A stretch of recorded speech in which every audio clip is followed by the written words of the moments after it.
తెలుగు ప్రజలందరికీ కూడా శుభోదయం, శుభ మధ్యాహ్నం, శుభ సాయంత్రం, అలాగే శుభరాత్రి కూడా. ఎందుకంటే ఈ వీడియో నువ్వు ఎప్పుడు చూస్తావో అది నాకు తెలియదు కనుక. ఓకే, సరే. ఇప్పుడు ఏదైతేనే ఆదివారం, సండే అంటే ఆదివారం. క్వశ్చన్ ఏంటంటే, ఇక్కడ దేశంలో మొట్టమొదటిగా స్పాంజ్ ఐరన్ ప్లాంట్ ఎక్కడ స్థాపించారు అని అడుగుతున్నాను. ఓకే, ఇంగ్లీష్లో చూస్తే కదా, first sponge iron plant established in India where already already. So option చూసుకుంటే ఫస్ట్ ఆప్షన్ ఇక్కడ, సో మనకి రాయలసీమ. రాయలసీమ అంటే రత్నాలసీమ. రాయలసీమ ముద్దు బిడ్డ ఎవరంటే బాలయ్య, ఎందుకంటే నేను మీ బాలయ్య. ఇక్కడ రాయలసీమలో స్పాంజ్ ఐరన్ ప్లాంట్ ఉందా అంటే లేదు. ఫస్ట్ స్పాంజ్ ఐరన్ ప్లాంట్ ఇక్కడ కాదు. సో ఇక్కడ రాయలసీమ స్టీల్ రీరోలింగ్ మిల్స్.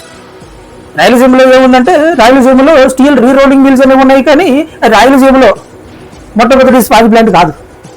కాబట్టి మరి ఇలా చాలా ఉన్నాయి కాబట్టి మనకి రాయలసీమ అనేది ఆన్సర్ కాదు. రెండు ఆంధ్ర, మరి రాయలసీమ అనేది ఆంధ్రలో ప్రాంతమే కాబట్టి మొట్టమొదటి స్పాంజ్ ఐరన్ ప్లాంట్ ఆంధ్రలో కూడా లేదని చెప్పాలి. తర్వాత బుందేల్ఖండ్. ఈ బుందేల్ఖండ్ అనేది ఇక్కడ పశ్చిమ ఉత్తరప్రదేశ్, ఉత్తర మధ్యప్రదేశ్ ప్రాంతంలో ఉండేది బుందేల్ఖండ్. బుందేల్ఖండ్లో కూడా ఈ ఐరన్ అనేది దొరుకుతుంది, కానీ స్పాంజ్ ఐరన్ అనేది లేదు. ఇది గుర్తుపెట్టుకోవాలి, ఎందుకంటే లేదు మీ బాలయ్య.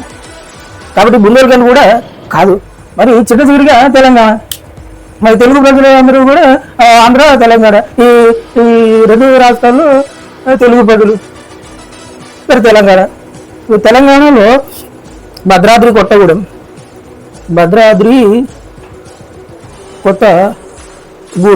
ఈ భద్రాద్రి కొత్తగూడెం అనే జిల్లాలో పాల్వంచ.